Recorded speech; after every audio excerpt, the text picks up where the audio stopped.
Cocoon wasn't just a gentle sci-fi drama. It was a quiet rebirth of hope, dripping in cosmic mystery.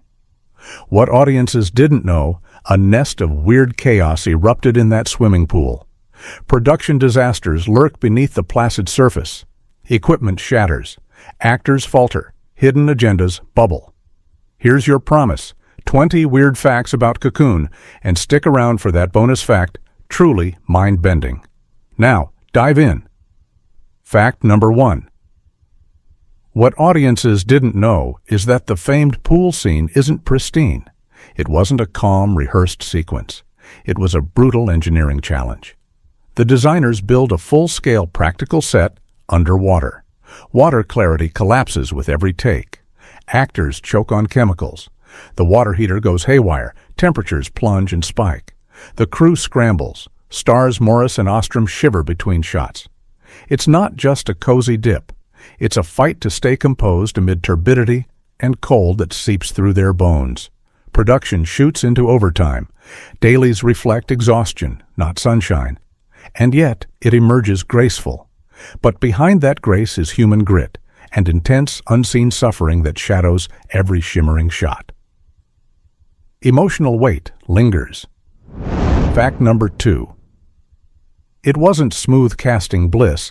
It was behind-door turmoil. Don Ameche almost doesn't sign. It's not simple charm. It's negotiation drama, intense and hidden. Studio execs worry about his old-school image. Agents erupt in demand. He hesitates. Scripts get rewritten to coax him. It's not just a character insert. It's a mission to secure legitimacy, to anchor the sci-fi whimsy in gravitas.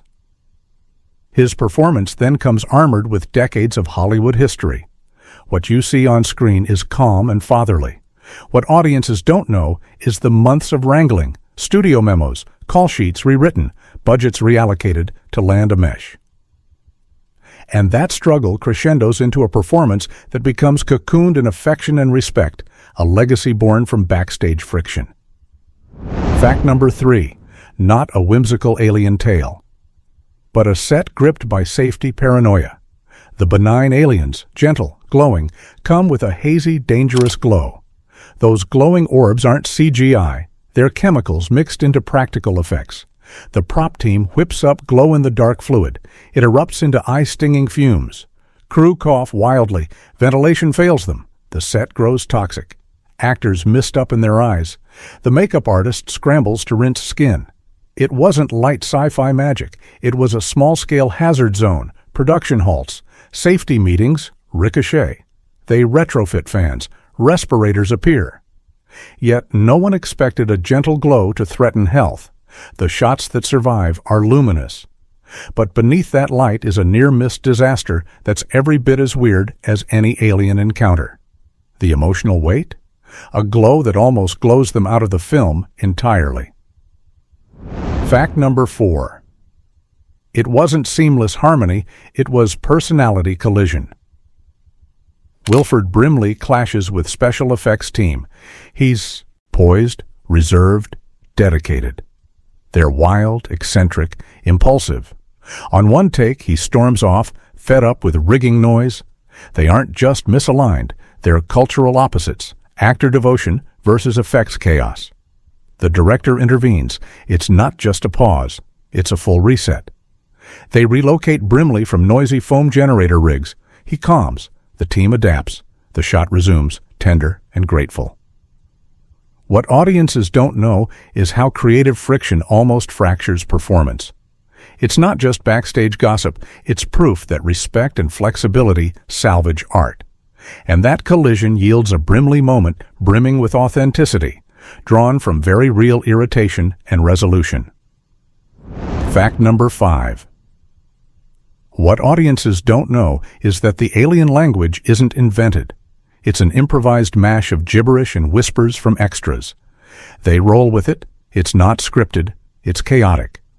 The director tells them, just make something.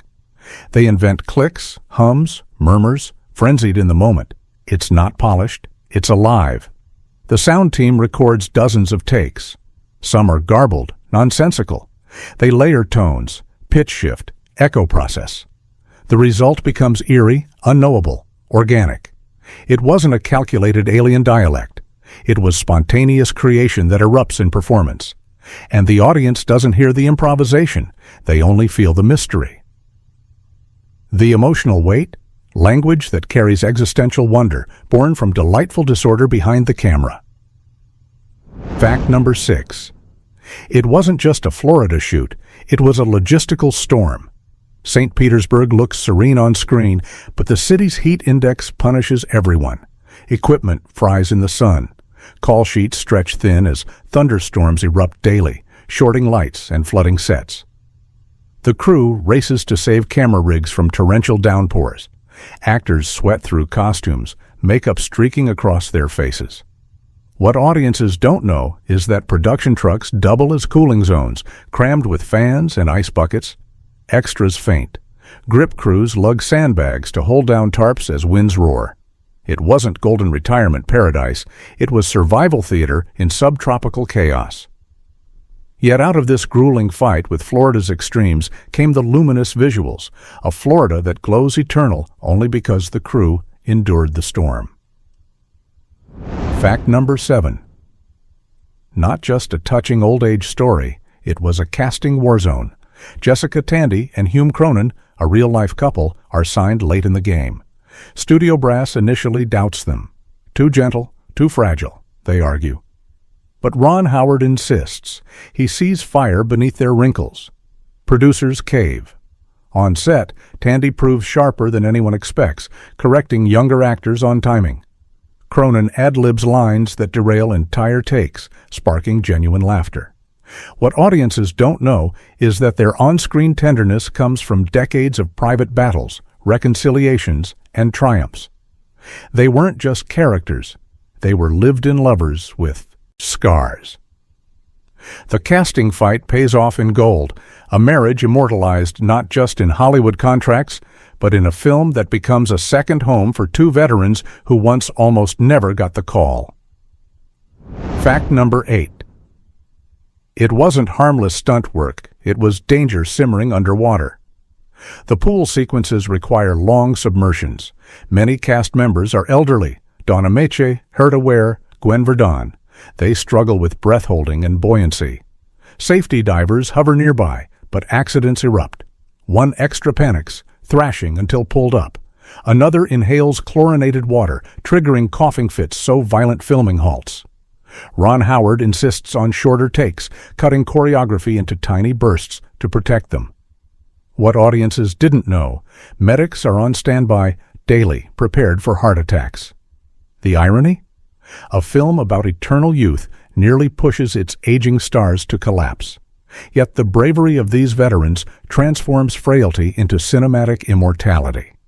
Behind every graceful underwater moment lies a risk-laden breath, a trembling heartbeat, and the determination to endure one more take. Fact number 9. Not just a sweet alien glow, it was tech chaos. Industrial Light and Magic, George Lucas's effects empire, handles the alien Cocoon visuals. But ILM is swamped. Return of the Jedi fallout still fills their pipeline. Cocoon becomes the test case for cutting-edge digital compositing.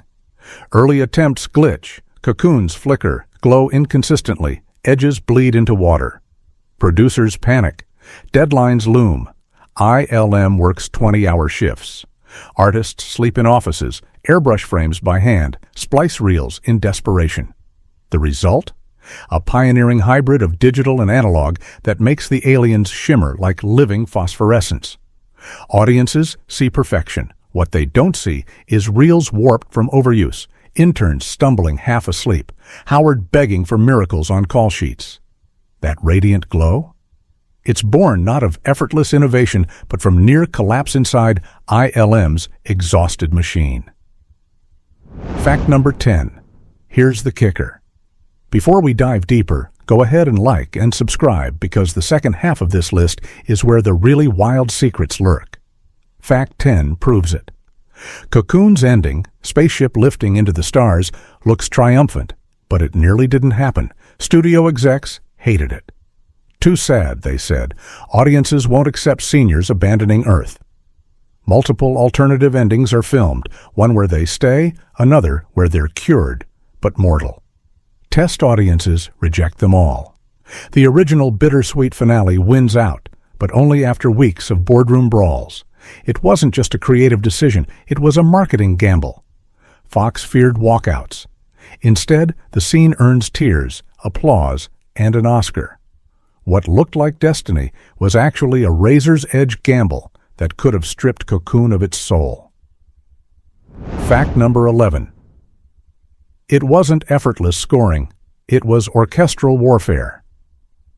James Horner, fresh from Star Trek II, composes the soundtrack, but he battles producers who demand something lighter. Horner resists. He hears melancholy woven with awe, not breezy retirement tunes.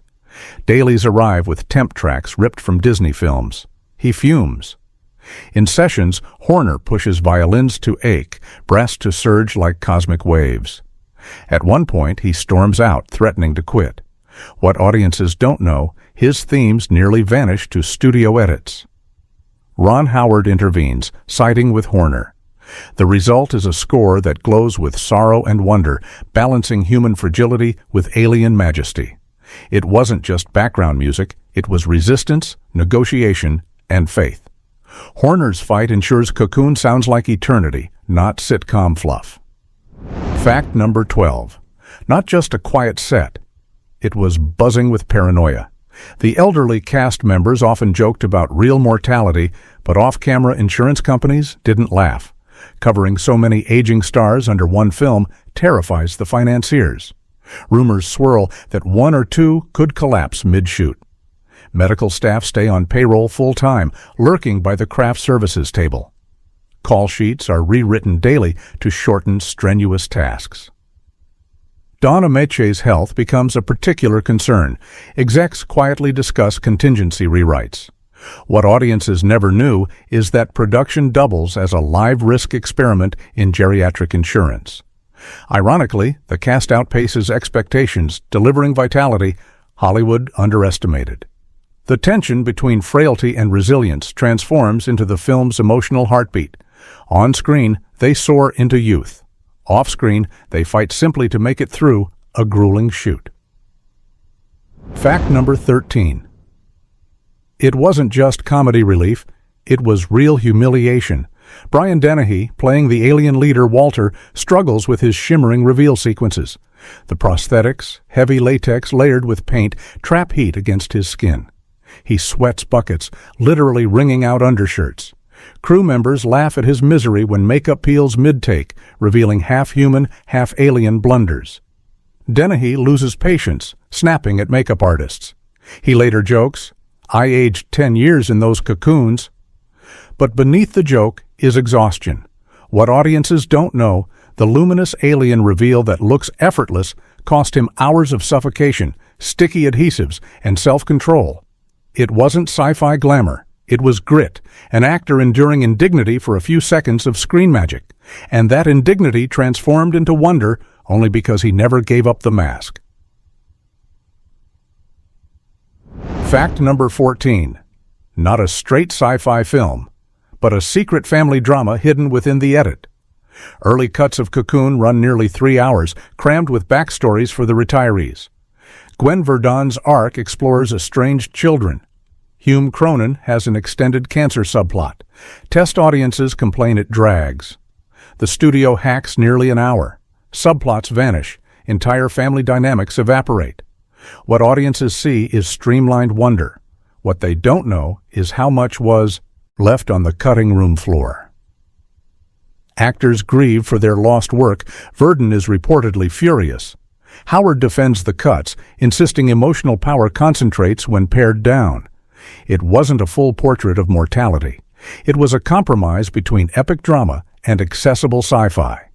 And that compromise shapes Cocoon into a leaner, award-winning vessel, but at the cost of silent stories. Fact number 15. Here's the twist. Cocoon sparks controversy in retirement communities across America. It wasn't all applause. Religious groups object, arguing the film glamorizes death and abandoning Earth. Pastors call it a siren song for the elderly. Letters pour into 20th Century Fox from church organizations demanding disclaimers. The studio panics, fearing boycotts. Marketing shifts.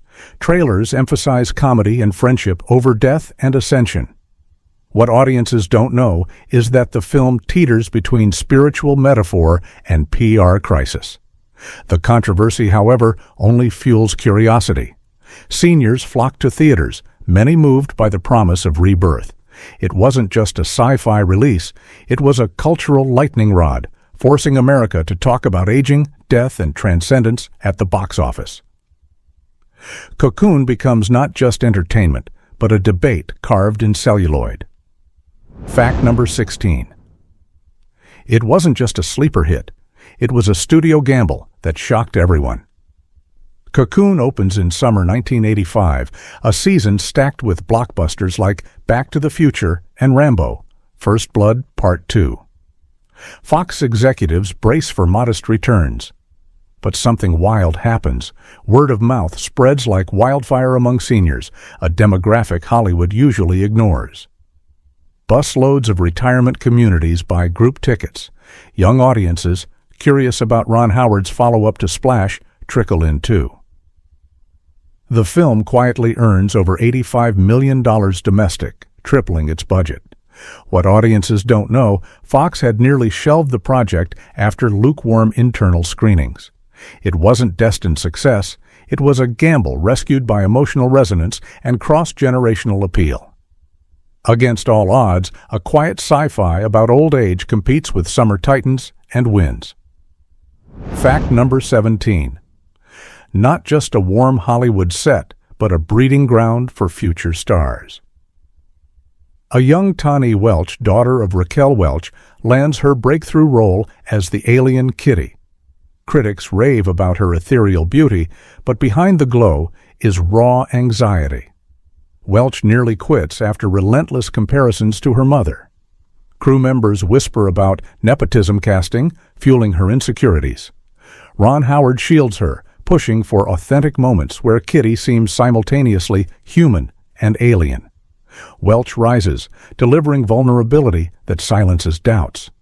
What audiences don't know. Kitty's quiet allure is born from a real young woman struggling to prove she's more than a last name. It wasn't effortless star power. It was an uphill climb against shadows of Hollywood lineage. Her performance stands as a fragile triumph forged from backstage pressure. Fact number 18. It wasn't just a happy shoot, it was haunted by real tragedy. During production, several cast members lose close friends or spouses to illness. Gwen Verdon mourns privately while filming. Ameche dedicates scenes to a departed friend. Between takes, actors gather in hushed circles, sharing grief. What audiences don't know is that the themes of death and rebirth aren't abstract.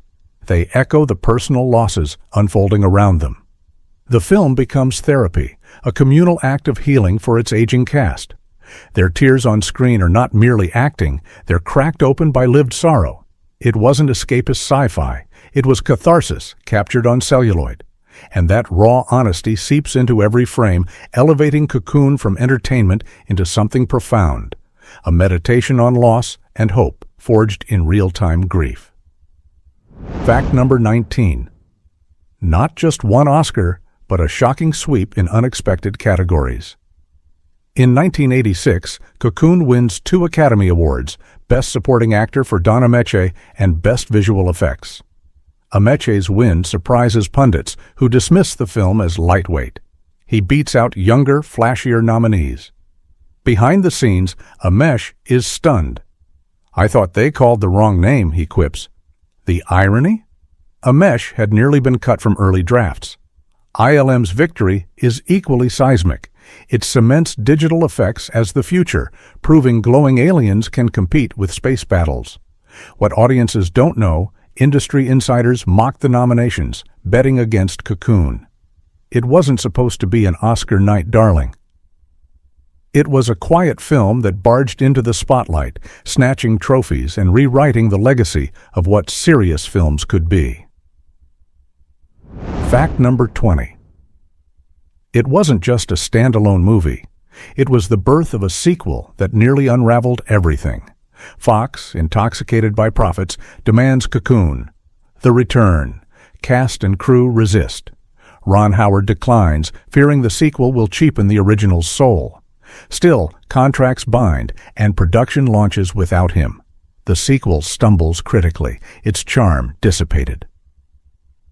What audiences don't know is that many actors regret returning. Jessica Tandy privately calls it a mistake. Ameche shrugs off criticism, but the magic never reappears.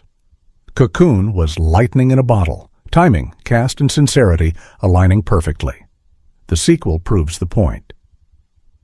Immortality can't be manufactured twice.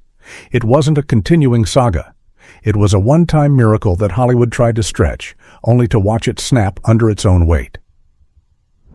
Bonus fact. Here's the most surprising secret. Steven Spielberg nearly directed Cocoon. Before Ron Howard's hire, Fox flirts with Spielberg after E.T.'s success. His Amblin team even reviews early drafts. But Spielberg declines, feeling the story too similar to his alien themes. Fox scrambles, ultimately offering it to Ron Howard, then still seen as the kid from Happy Days, turned rookie director. What audiences don't know is that Cocoon was never supposed to be Howard's stepping stone. It was Spielberg's almost project. That passing of the torch changes everything. Howard proves himself with Cocoon, launching a career that leads to Apollo 13 and a beautiful mind. The irony? Without Spielberg's refusal, Howard may never have become the powerhouse he is today. The film's greatest legacy isn't just aliens or Oscars, it's the making of Ron Howard. Cocoon wasn't just a sci-fi drama about aliens and old age. It was a battlefield of production struggles, human fragility, studio gambles, and cultural debate. What audiences saw was glowing hope. What really happened was exhaustion, risk, and resilience. Its legacy endures not just as a film, but as proof that Hollywood magic often emerges from chaos.